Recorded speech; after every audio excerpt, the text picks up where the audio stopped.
Good evening, everyone. You are welcome to Connect with Comfort show. My name is Comfort Eyitayo, your regular host. On this program, we aim to add value to people on business enterprise and personal growth. Each show is organized to feature guests, special guests who are subject matter experts that will throw more insight on the topic of the day. I'm glad you are able to join us today. You are most welcome. Today, we will be discussing a fundamental aspect of business strategy, which is market leadership. Being a leader in a particular market is essential for a company's success, as it allows them to establish themselves as the go-to brand in the industry.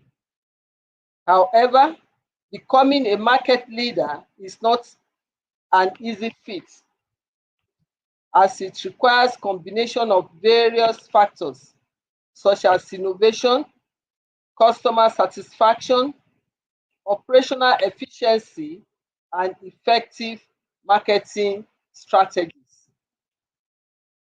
In the discussion, we will explore the ABC of market leadership and examine the essential components that are necessary for companies to achieve this status. We will also examine case studies of successful market leaders and explore the best practices they use to achieve their success. By the end of this discussion, I hope you have a better understanding of what it takes to become a market leader and how to sustain this position in the long run. Because sometimes it may be easier to get to the top of the ladder, but staying on top of the ladder is another Herculean task. So we'll go into this and much more with our guest who is already in the house. We'll go for a short break and be right back. Please remain connected. Do the thing you're afraid to do. Do it. It's not about feeling confident about going into the situation. It's not about knowing that it's going to work out. It's not about having the most detailed plan for how this thing will happen. It's about doing it. Courage. Courage is what you will experience and what you will grow when the doubt is there, but you do it anyway. So your problem isn't doubt. Your problem is courage. Doubt is going to be there, but doubt gets out of the way when you express courage, right? Doubt is like it's burned off by courage. Ralph Waldo Emerson said, do the thing and you will have the power. We're waiting for the power. We're waiting not to self-doubt any longer, right? Whatever it is that you're deciding that you want to do with yourself, that you're doubting your ability on, just do it. Fuck it up completely. That's another thing that you've got to get through your mind, is that success is not doing the right thing, and it definitely isn't doing the right thing the first time. Success is having the courage to move in the direction of your dreams, move in the direction that your heart is taking you. That is what success is, as you are progressively realizing that thing. People think success is, I've got a plan and I go and work out that plan. It never, ever works that way. Success is the progressive realization of a worthy goal. But progressive realization means that you're doing things that you don't know how to do. You're stepping out in faith. You're being courageous. Your self-doubt will step out of the way when you build the balls to do the thing.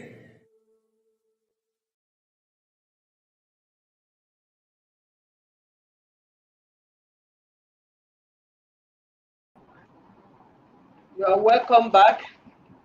I hope we got the hint from that inspirational video for us to have courage to do that which we desire to do. My guest today is Mr. Peter Eze. Peter Eze is a fast emerging and sought after business re-engineering and turnaround expert, known for boosting profits and enhancing employee productivity using proven methods.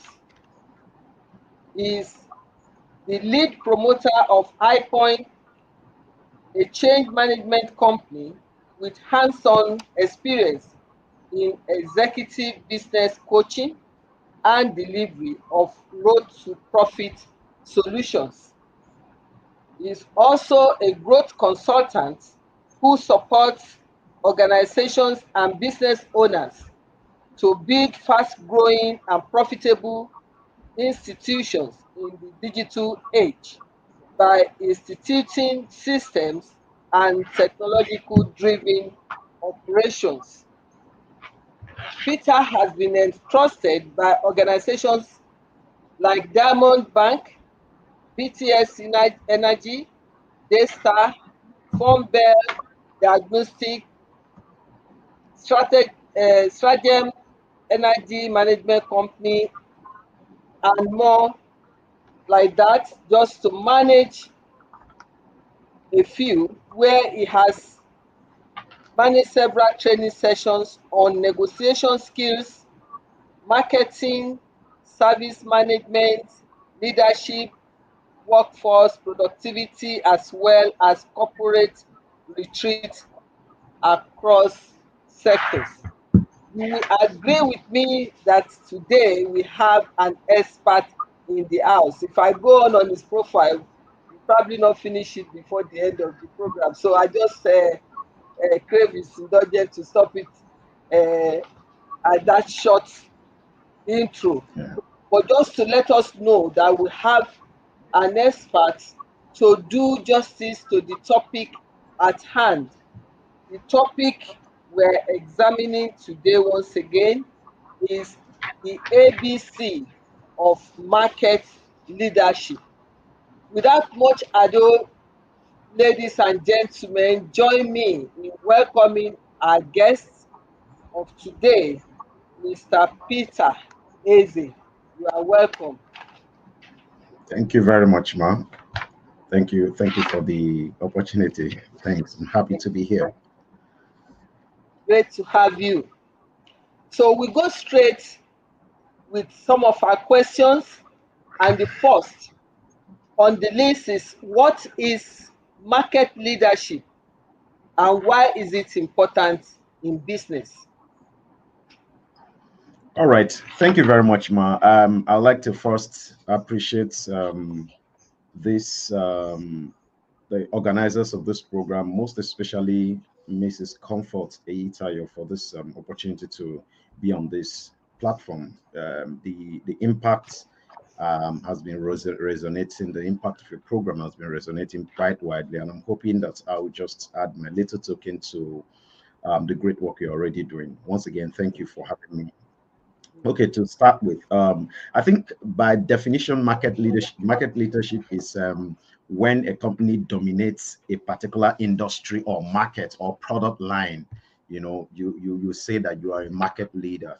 Why is it important? It's important because it helps you create this barrier to entry for competitors. If you are in a business where anybody can just move in, it just means that any Dick, Harry, and Tom can get into it. It helps to create that barrier to entry. It also helps to provide what I call the economy of scale, the economies of scale. Because as a market leader, you have more negotiation power with your suppliers, with your vendors, and everybody. So you have that economies of scale. Of course, you produce more at a lower cost and higher profit margin. And it also helps to increase brand recognition and the customer loyalty. I think I will just stop at that. I don't know if you can hear me clearly. Can you hear Loud me? and clear.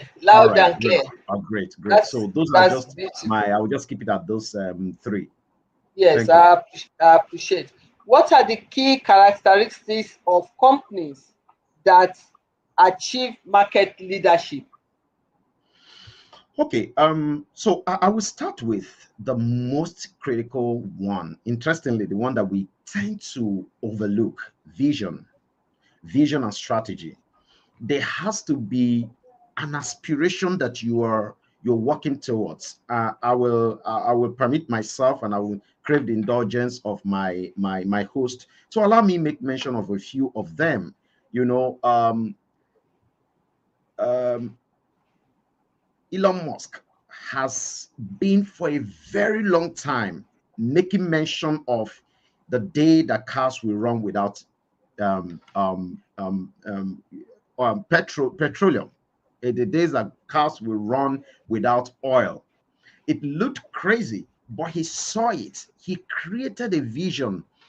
At the time he created the vision, we had it as so we had not even exhausted the limits of the possibilities of petroleum.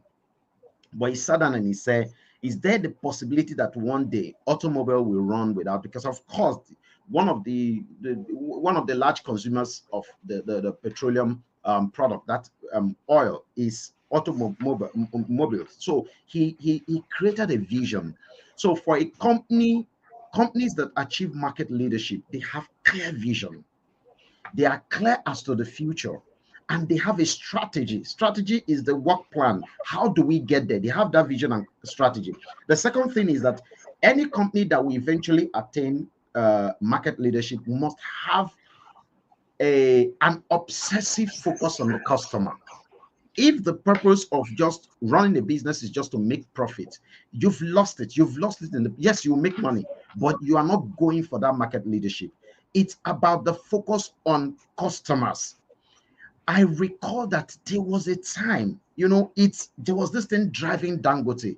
He said he wanted to ensure that every household had, sugar and salt on their table. Now, I may not be quoting it verbatim, but you see, if you recall the earlier interviews he did in the early 2000, he had this obsession about customers. Bill Gates said he saw a future where every a household we have the computer. He wanted to empower every household with a computer system. So there has to be a focus on the customers. The other point is innovation. You've got to continuously seek better ways, easier ways, faster ways, more, accessible ways to your products, to your services. So innovation must be at the top of your priorities. Of course, strong brand identity is very important. You can't emerge a market leader without investing in building a brand that is reputable and respected, right? There must be an investment in building a strong brand identity. I want to pause briefly and say this. The companies that build that eventually emerge as market leaders, they give focus to what I call the three legs of the stool. One of them is the leg of the company. They create a company that people love. Number two, they create a product that meets the needs of people. And of course, number three, they create a market. But that's not the focus here. So I just wanted to use that to buttress the fact that you have to invest and pay attention to creating a brand. The other point, the fifth point, is operational excellence. You can't afford to model things up. You have to look at your operational line like a production line. I always say this to SMEs, when I coach, growing businesses. I say, look at your operation like a production line. And just imagine that you are walking into a Mercedes-Benz production line, and everything, the guy who is building the tire knows that this tire has to be ready at this number of by this time, so that when the vehicle gets assembly line, when it gets to my turn, they will fix the tire. Everything has to work clockwise. Everything. You have to keep reviewing your operations and ensuring that excellence is the key word. Not just doing what is good, but doing, meeting and exceeding the needs of the customer. And of course, the last but not the least is what I call talented workforce. You have to invest in the people. Incidentally, with what is happening right now in our country, it looks like the workforce is the first to get the beaten. You know, when you're not making money, you want to cut down on your staff, and most times you cut down on the ones that you are paying the most. So talented workforce is a key element to emerging, or a key characteristics to market leadership. I hope that's has made some point. All right, thank you. Thank you very much. Thank you. Then how can companies develop the strategy to become a market leader? I'm sure some of these points you've mentioned in answering that second question. You talked of the strong brand, the vision, the strategy. Is there anything that you can say, maybe what the company can develop apart from those ones that you have mentioned to All right. become a market leader in the industry? All right. Okay. Thank you very much, Ma. Okay. I think the first thing is that you need to analyze the market generally to identify where the opportunities and the competitors are. You know, at the point where the CBN policy about, you know, taking the naira redesign came up, and then we started having cash crunch in the environment. So people started protesting and all of that. I said, you know, to me, I was cringing, because I was saying, where are my fintech friends? This is a huge opportunity to create, because the problem we had in Nigeria was not as much the absence of naira notes as it is the non-functionality of the digital platforms. That window, unfortunately, unfortunately, I don't think anybody took advantage of it. Yes, there was this cowrie thing that came up, but they were still using POS. It created an opportunity. Of course, one of the things that happened is that a lot of digital banks came up. All of this, you know, whether it's Kuda, or a lot of them, they just came up at that period. So the first thing you need to do to develop a strategy in becoming a market leader is look at the market where you are, analyze, identify the opportunity. And when I say analyze your market, I'm saying sit down and drill down on the problems that are on the pain points. Opportunities are embedded in the problems. What is paining the society? What is paining people so much? What people are protesting and destroying things? That's where the opportunities are hidden. So analyze the market, when I say the market, analyze the problems, sit down and think through the problems, and identify the opportunities and identify the competitors. The next thing you need to do is define your company's value proposition that sets you apart from your competitors. Now, you know, I say analyze to identify the opportunities and your competitors, because the markets already have competitors. But what makes you a market leader or an emerging one is your ability to define your company's value proposition. What exactly is the benefit? Your value proposition, what's that benefit people get from doing this thing with you that they can't get from any other person? What is that thing, you know, that if you come to me, you know, for some people, they will say it's quality. For some others, they will say it is speed. For others, they will say it is price. What is the thing? What is your competitive leverage? What's your value proposition?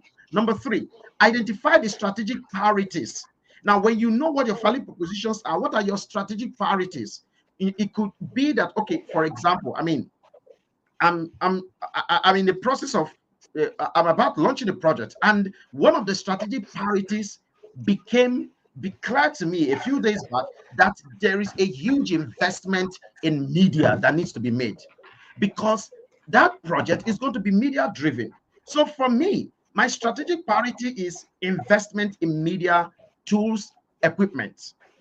For you, it may not be that. For you, it may be hiring high level staff. For you, it may be looking for Gen Zs to hire. For you, it may be, you know, buying equipment. For you, it may be investing in technology. What are your strategic priorities for you in getting into this market? For some of us, it could be expanding into new markets. Number four, number three, you have to develop an action plan that, you know, that clearly spells out the step by step. Because when you When you have a strategy, next thing is, what are the action plan? What do we do next? What do we do after that?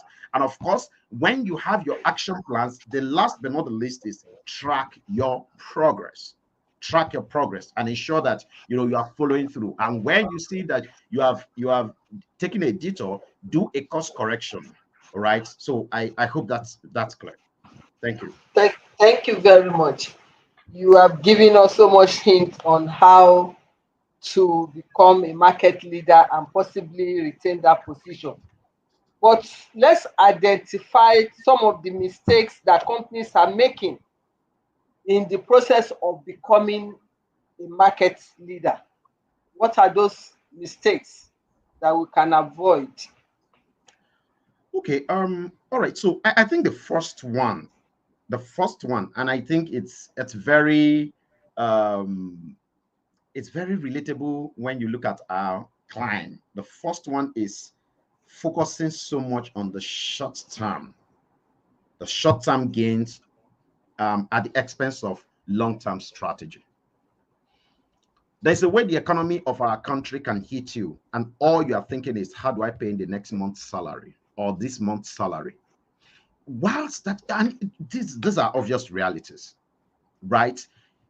But you see, what delivers your company, not just from the current struggles, but positions your company for future leadership, is how clear you are about the long-term strategy.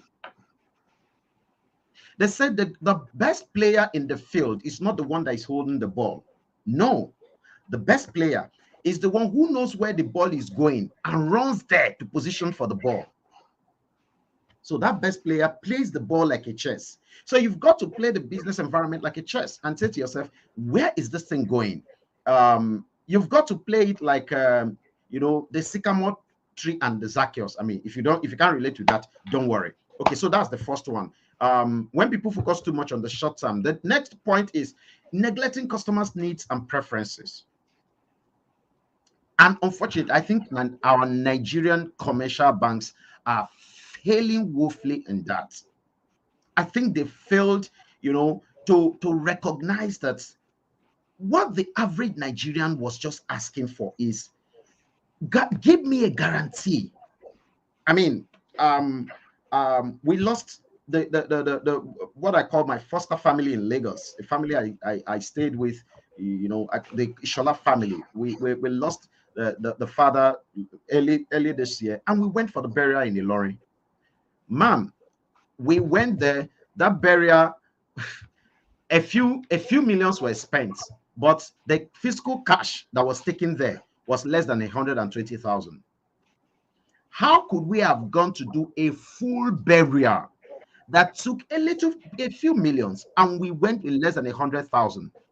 Everything we did there, we were doing by transfer. But that's not the striking thing. What struck us was that even in the market, Mama will ask you, share Ope Lenlo. Oh, so sorry. I've forgotten I'm on an international platform. Are you using Ope? Ope is one of the digital platforms. The moment you say it is Ope, now let me tell you what happened. When we get into the market, we'll buy a lot of things, up to cow. We bought cow by transfer. When you go into the market and you say you are transferring from any of the commercial bank, the old woman will insist that you should transfer, but wait, let me get a lot before you go. But the moment you say, I use OPay, I use one of these, I'm doing a lot of advert for OPay. Okay, madam, I think they should pay you, they should come and sponsor this program. I've mentioned them so much. But the moment you mention one of the digital banks, Mama will say, don't worry. When you transfer, don't worry, it go enter. They had so much confidence that these digital banks could deliver on their promises. So I'm saying, when you get to that point, when you begin to neglect the needs of your customers, let me run fast. The third one is failing, like I said, to innovate and adapt to changes in the market. Consumption needs changed after the COVID. I don't know about any other African country, but I know in our country, Nigeria, the consumption pattern, sorry, I meant to say consumption pattern, the consumption pattern of people, of consumers, completely shifted. So if you're still offering things to people expecting them to consume it, to ingest it the way they were ingesting it in 2019, you're making a big mistake. Netflix came in. For Netflix to come in as a market leader, they had to disrupt the way people were consuming, digital content. They said, no, you don't need a dish on top of your roof. No, you don't need this gadget. All you need is your mobile phone or your computer, and you're already watching movies. And you can see the way they got into the market and they disrupted it. So failing to innovate, very, very, very, very, very big mistake that we make. And of course, ignoring the investment in branding. Or ignoring the investment in branding and marketing. Please, if you want to emerge as a market leader, I was discussing with a friend who has run trainings for close to 10 years. But the guy was telling me 2 days ago, he said, Peter, the kind of success we have seen in the last 3 years of investing in media, he said, I have not touched the fringes of it in the past 10 years. So when you think that paying money to do, investing in digital marketing, investing in creating contents that are, media worthy is too much expense, then you're sabotaging yourself. It's a big mistake, right? And of course, I think the last but not the least is when you overestimate your own capacity and underestimate the competitors. That is the story of David and Goliath. When you think that you're already there, nobody can catch me. I think in becoming a market leader, you must be your own first critic. You must tell yourself that this thing that I'm thinking of doing, 200 or 300 more competitors are already thinking of it. So how do I disrupt it? So I think I'll stop there. Thank you very much. Wonderfully said. How can companies maintain their market leadership position once they have achieved it?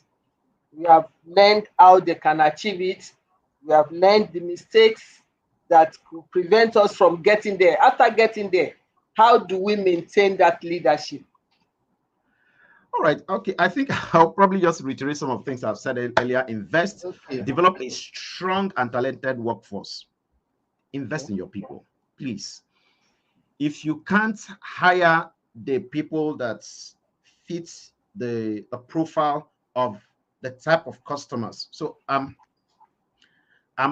preparing to do what I call a training for a real estate company on, selling luxury real estate to HNIs. While I was developing the material, one of the things that came to my mind was, if your people don't look like they can talk to HNIs, it's either you get the people who look like or who can talk to HNI, or you invest in your people so that they can, easily strike a conversation with HNIs. So you have to develop a strong and talented workforce. You have to, create a customer-centric culture. Create a customer-centric culture. The customer is not just the king. The customer owns the business. It is now the buyer's world. It's no longer the seller. No. It's the buyer's world. They determine. And the funny thing is that in the past, they needed to come to your shop, your office, to determine whether they want to do business with you or not. Today, right on their beds, in their pajamas, under their duvet, they make their decision. So you have to be very customer-centric, and you have to listen to feedback. Take feedback in. I posted a lot of things about trying to tell Nigerian banks that you guys are, like in the words of macaroni, you guys are not doing well. But you see, Nigerian banks think we are there. Nothing they happen. Any big deal. But you see, the giants that fell did not fall because they saw the ones that got them to fail as a threat. No, most times giants are brought down by underdogs. And that's what I think this conversation is all about. How do you emerge as a leader? How do you become that underdog that everybody starts talking about? So again, like I said earlier, focus on operational excellence. Of course, efficiency in maintaining competitive pricing and quality, which means look at your cost. You have to ensure that you drive your cost of doing business down, cost of goods sold, like accountants will say. You have to sit down and each of them, drill down on each of them, and of course, continue to innovate and adapt to changes in the market. And monitor the market. The market needs to be monitored. Follow the market like you are chasing a woman. Monitor the market. Watch the body language of the market, because today's market is like chasing a woman. Their taste changes, so you have to be sure that tell me about it. Their taste changes. Tell me about it, Peter. Thank you very much. All right. We will go on a very short break and come back to take more questions. Thank you very much. You're welcome.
You are welcome. Welcome back from that break. We have talked so much about innovation. You have told us in almost all the responses, companies have to innovate to become leaders, to remain leaders. What role does innovation play in market leadership? All right. Thank you very much, Ma.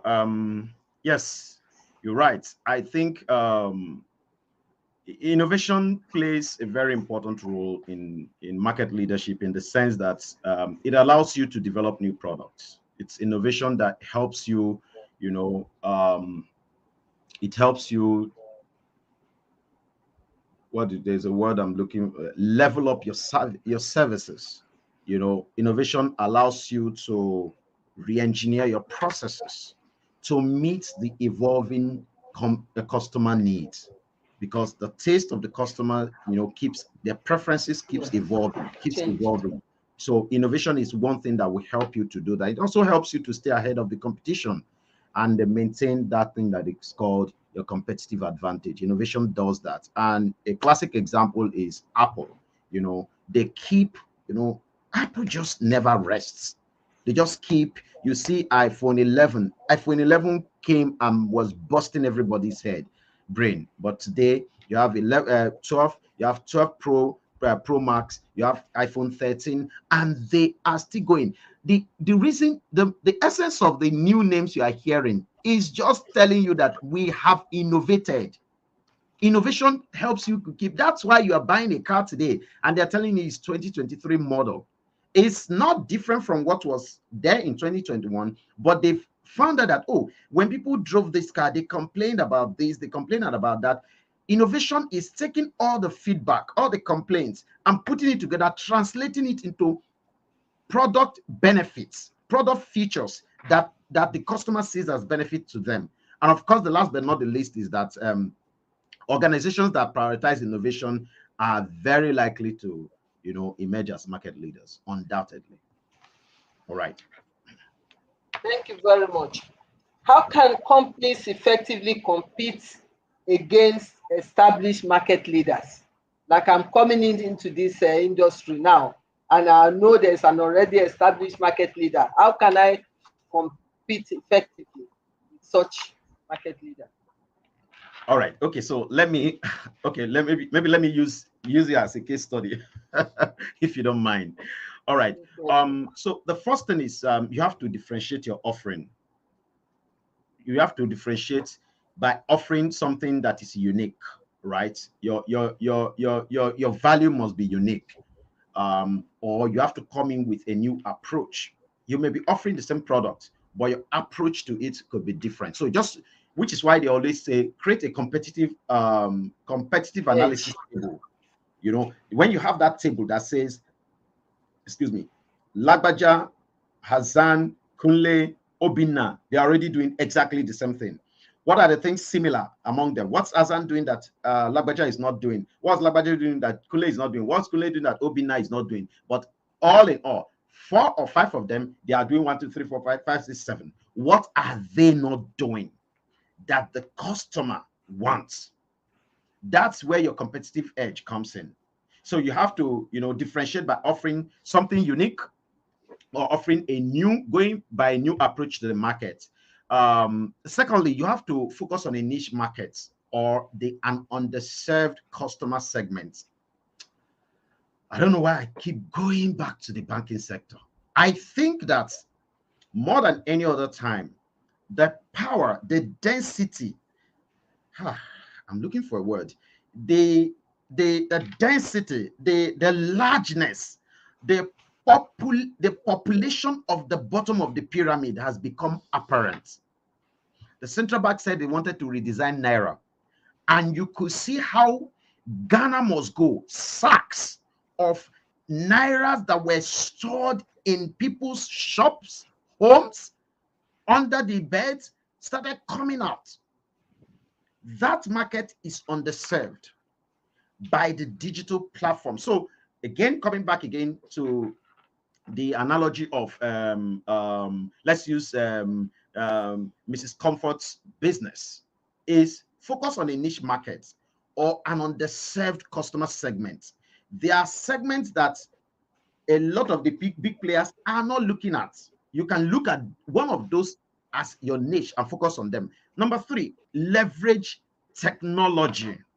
Leverage technology big time. Madam, if you stay with the, okay, 70% of, okay, no, let me put it this way. 30% of, no, 40% of your investment should go into technology. 30% into manpower. If you want to vex, put 70% of your money in technology. Oh my goodness. The people who currently call themselves the market leaders, they will come to you there and say, madam, please, we want you to coach us. We want you to tell us, tell us how you are cutting, who is cutting the soap for you. If you want to be, if you want to hear that question of who is cutting, how are you cutting, or who is cutting that soap, invest in technology. Is the biggest soap you can cut in business right now. Of course, number 4, build a strong brand and customer loyalty.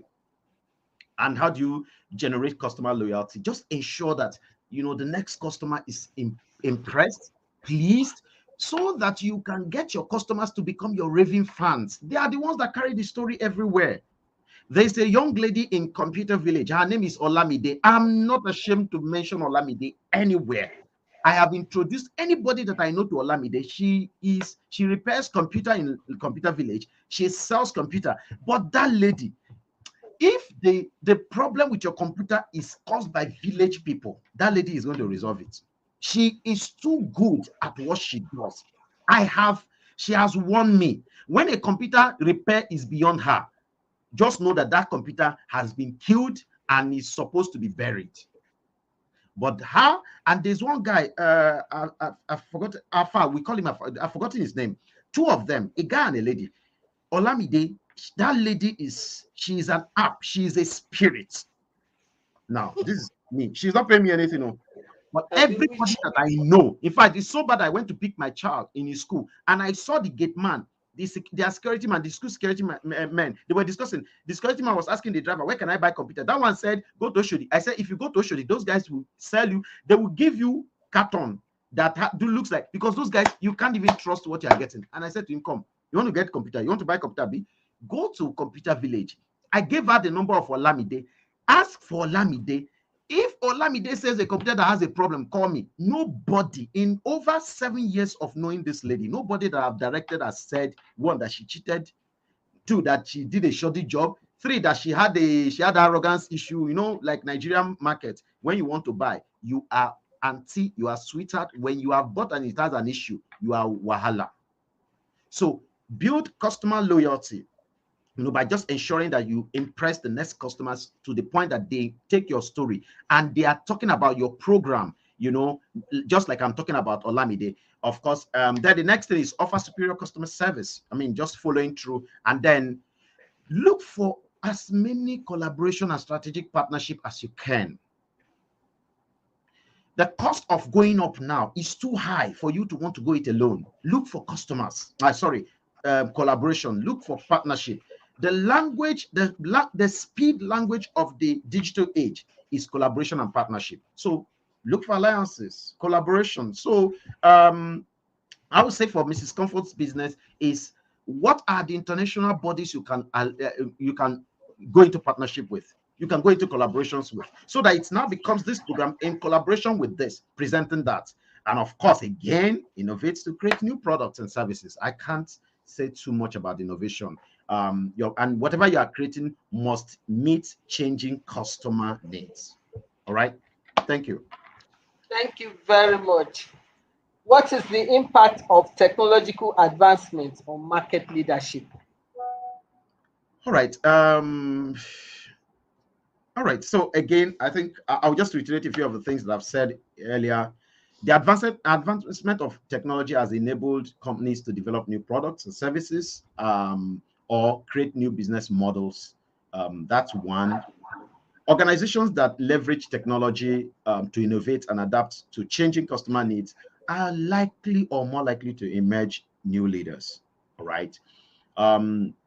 Technology advancement has created or can create new competition and disrupt established market leaders who fail to adapt. And I must tell you, digital banking might send some regular conventional commercial banks to their graves.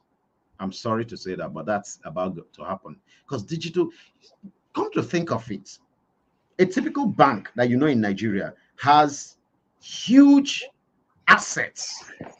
So their depreciation, the cost of depreciation alone is so much. They have official cars, they have buildings, and you know they are competing on how excellent their buildings are looking. They have this mass number of staff. And then there's one digital bank somewhere in one corner. The entire headquarters, home and abroad, is not more than 2-bedroom flat. In fact, that 2-bedroom flat gone is because they are being too, otherwise, 2-bedroom flat, one of the rooms is for Oga, the other one is for the staff. They are just sitting like a customer center, and they are the ones running all these shows. So what is their overhead? So they can afford to poach a back-end programmer in a regular bank who is currently earning 700, 800,000, and pay the person 1.8 million. Because what's their cost of doing business? It's little, next to nothing. So so it just helps you to disrupt the market. It also helps to improve operational efficiency, like I said earlier, reduce your cost of production, and then improve your customer experiences. With digital, there's a lot that can happen. With digital can actually tell you the people that visited your website, at what point, people that are going to like your product page, at what point did they turn back. If you notice that 70% of the people that when you do your customer journey mapping, 70% of them stop at level 5. It just means that there's something wrong there. So it's easy for you to trace and make correction. And of course, it enables you to gather data for improving your market and sales efforts. Data is the new oil. And technology helps you to gather those data. That's why there is a subject evocation called data mining. You sit down on a data, it tells you a lot. I mean, when I run sessions for organizations, one of them, I just sat down before they called. They said they wanted a strategy retreat. The first thing I said was, I said, give me your data, 5 years back. For one of them, they have stayed for long. I said, give me 7 years back. When we sat down and we plotted, I told them, okay, do this, do that, do that. When they showed me that chart, I told them, you know what? Have you seen an aircraft before? You say you've seen an aircraft. I say, what is happening is that this company is taking a nose down, is going down. They asked me why. I said, the numbers are clear. The numbers are saying it. So we took what was happening inside. We analyzed the macroeconomic environment and the microeconomic environment. And I said to them, that was when Sanusi came out with the cashless policy. And I said to them, it's clear. You are selling a machine that is used for printing checkbooks. Banks are no longer printing checks because people are now doing digital banking. So you can see, and you can see the numbers are dropping. It's not because your salespeople are not working. It's because the market has moved. So you need to, they say, what do we do? I said, you need to jump out. This aircraft is going to crash. There is no doubt. What you need to do is order for another aircraft and find how you balloon yourself into the new one, because this one unfailingly is going to crash. And thankfully, they moved, they pivoted into a new business. And I don't know the last time, Ma, that you wrote a check, physical check, and gave to anybody. I can't remember the last time. Some of you don't even know where your checkbooks are. You do transfers. So yes. Imagine a company starting now and saying, we are selling a machine. Or let me even make it simple. Imagine somebody starting a business selling floppy diskettes. I'm sure some of your grandchildren don't even know what diskette is. They will need to go and Google it to look what it means. So those are some of the things that Thank you very much. We are running short of time. I wish we can go on and on. Can you just give us a very short parting shot on this topic? It's been very, very loaded, and I appreciate your contribution. All right. Okay. So I would say, in addition to everything I've said without reiterating them, I would say, please embrace data. Data is so. I will pick one of the things I said earlier. To be a market leader, you need to treat the markets like you are chasing someone you love. You are chasing a lover. It is the way they act, the direction they go, that shows you. It's either that way, or treat it like, there's a child you love and you're trying to follow the child. That's number one. So you need to monitor customer behavior. The two, one of the easy tools for you to do that is your data mining. Pay attention to your data. When people come to your company, when people buy things from you and they drop their contact and their details, see, that thing is a very big tool or weapon, depending on what you do with it. Amazon moved from being a company that sells books to a renewable energy company today. There's nothing they are not doing. What happened was that every time you come and shop, they follow your card. They know, okay, the people that buy this also buy that. If we stay selling books, hunger will show us. So they say, okay, if they are buying this, okay, why can't we also be the ones? Because now we have built trust with them. So they started stocking those things that those people were buying, and they would rather make their mistake here than going to make it elsewhere. So you need to, your data and your data analytics must be top notch. And I think I will stop it there. Thank you so much for. Thank you so much. You have even packed double the value of 2 shows into one. I appreciate it highly, and I'm sure our audience have benefited greatly. So I want to appreciate you once again for thank you, honoring our invitation and for giving us so much value, allowing us to share out of your vast wealth of experience. Thank you. May God bless you richly. I hope next time when we come calling, you will answer us and not treat us as Oliver Twist. Thank you very much. We appreciate you. Welcome. Thank you. Thank you. So bye for now. Thank you. So distinguished audience, we've had quite a lot on our plate. I will only just do very, very brief because the time is fast spent. As a form of wrap up and conclusion, he has said so much. We talk of the acronym ABC. We can take it from the perspective of anticipate market trends, which is also in line with what he has said. He has talked much on understanding our market. We should also take B to build a strong brand for our product and services, and then C for cultivating customers' loyalty, because that is very key. There are different other ones I'll just quickly gloss over because of want of time. Differentiate yourself from competitors, establish thought leadership, foster innovation and innovation continuously to innovate. Don't be stagnant. Grow your market share. Harness the power of technology. That's another point he stressed so much for us. And invest in your employees, your good employees. Invest in them so that they carry your business forward. And one other important one is joint ventures. Have alliances, collaborate. With all this, if we are able to make use of all these useful tips, I'm sure we are on the way to establishing ourselves as market leaders in our various industries. So in conclusion, the ABC of market leadership is comprehensive framework that highlights the essential qualities and strategies required for organizations to achieve and maintain a leadership position in the marketplace, from building a strong brand to continuously innovating and adapting to changing market conditions. There are many factors that contribute to market leadership. You can, if you need more information on this because of want of time, please feel free to make contact with us. Once again, I want to appreciate all of you for joining us, particularly for exploring this ABC of market leadership. I hope this discussion has been valuable and informative, as I wish you all the best as you pursue your own path to market leadership.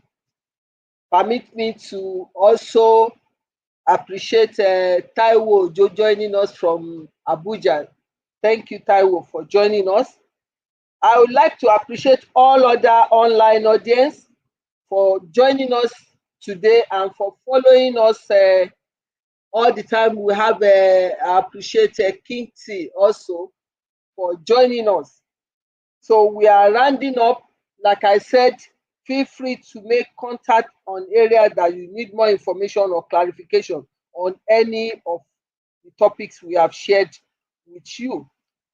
And if you have enjoyed today's show, please remember to subscribe to my YouTube channel, Comfort Eyitayo. Once you have subscribed, please turn on the notification button, like and share our videos. Stay updated with information about upcoming events, solutions, and offers on my Instagram account at Comfort Eyitayo, as well as my Facebook at Comfort Eyitayo. Till I come your way again, aspire to become the market leader in your industry. Thank you very much, and God bless.